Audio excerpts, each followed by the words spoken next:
So first of all, could you say a little bit about the history of, what was the British Black Panther Party? When was it formed? How many members? The What were its obvious political influences? Sure. The British Black Panther movement was founded in 1968 in response to concerns about policing of the black community in Notting Hill, in other parts of both central and south London. And obviously, it took its name from the US Black Panther Party, which was founded in 1966.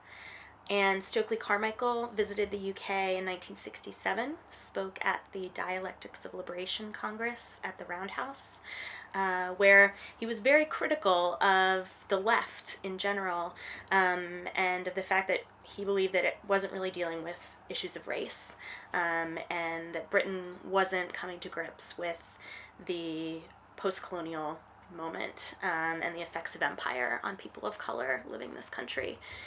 And out of that moment, a man called Obi Egbuna, who was a Biafran author, playwright, founded the British Black Panther movement. So he had been leading an organization called the Universal Colored People's Association, and he said that what Britain needed was actually black power. It needed something that had a very strong presence, a very clear aesthetics and style that would attract people to its politics. And so he started this movement. And the movement grew to close to 300 members over the course of its existence up through 1973. A short time after the movement was founded, Obi Egbuna was actually arrested and imprisoned, and some colleagues of his took the movement and brought it to South London, which is where the movement kind of took on a role as a grassroots community organization. So Black Panthers were well known in and around Brixton as people that you could go to for help. If you needed aid in terms of legal aid, dealing with landlord disputes, if you were concerned about your health, if you wanted to learn more about Black history and Black culture. One of the most important things the Panthers did is that they ran a bookshop out of their headquarters in South London, and they hosted classes every week. So members of the organization would go to these classes to learn about history, to learn about Black history, to learn about African American literature and culture, and to learn about struggles across the African diaspora. But these classes were also open to local people. So the idea was that members of the community could come in and out and learn more about the culture and the history that they were a part of. What was the name of the bookshop? The Unity Bookshop. And was that in Brixton itself? In Brixton on Shakespeare Road. And so that became a kind of cultural center for people in South London. There was a record shop that was also very frequented, and then the Panthers had this bookshop, and those two places kind of became go-to places for learning about Black culture, getting access to music, to literature. Linton Kwesi Johnson, whom I've interviewed, said that spending time in that bookshop was the first time that he learned that literature had been written by Black people, because it wasn't something that he had been taught in schools, but suddenly he was surrounded by it. And he felt very moved by the words of W.E.B. Du Bois, for example. So the movement was both a kind of educational and intellectual movement, but it was also a very radical political movement. Members would confront the police if Black people were being arrested. They would go to the jail and protest outside. They would oftentimes provide legal support for Black people who they felt were being harassed by police or being victimized. So a lot of their work didn't make its way into the national newspapers, but is nonetheless incredibly important and played a really vital role in the everyday life of the community. And was the model the American Black Panther Party?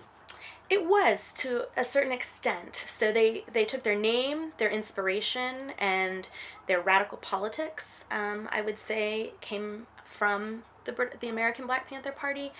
But it also took a slightly different direction.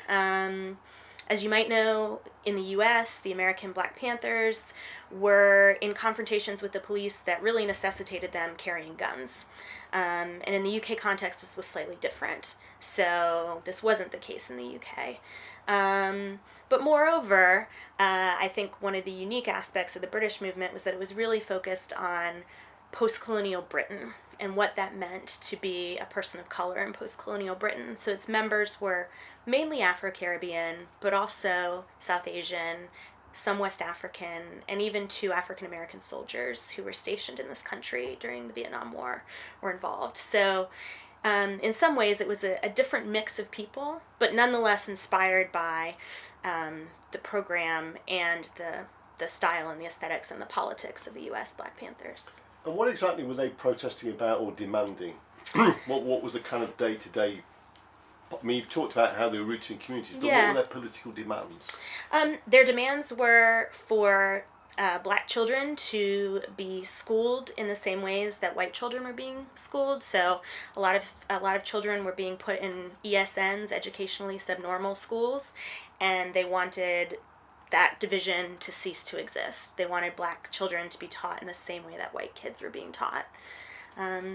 They wanted Britain to not place restrictions on immigration. So in 1971, there was a big immigration bill that was up for vote, and the Black Panthers helped stage one of the largest protests against it, where almost 3,000 people gathered and marched, because it meant that for people who had come to this country and had dreamed of possibly bringing future members of their family here, that wasn't going to be possible. What was the date of that demonstration?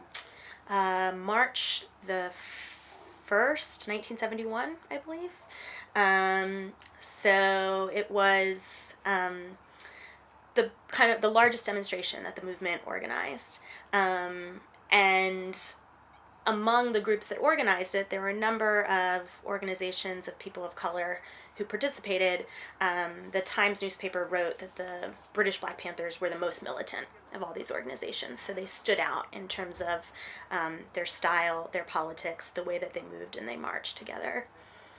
They were also interested in putting an end to police targeting of the black community. That was a really big part of their protest politics. And that meant everything from when someone was being arrested, taking down the number and the name of the police officer that was arresting that person, to going to the jail or to helping that person's family when their family might be losing income because one of their wage earners was in prison. So it really was about kind of ending police violence and police targeting of the black community, also about making that known. So one of the issues they faced was that a lot of the mistreatment that they were receiving wasn't being noted in national media.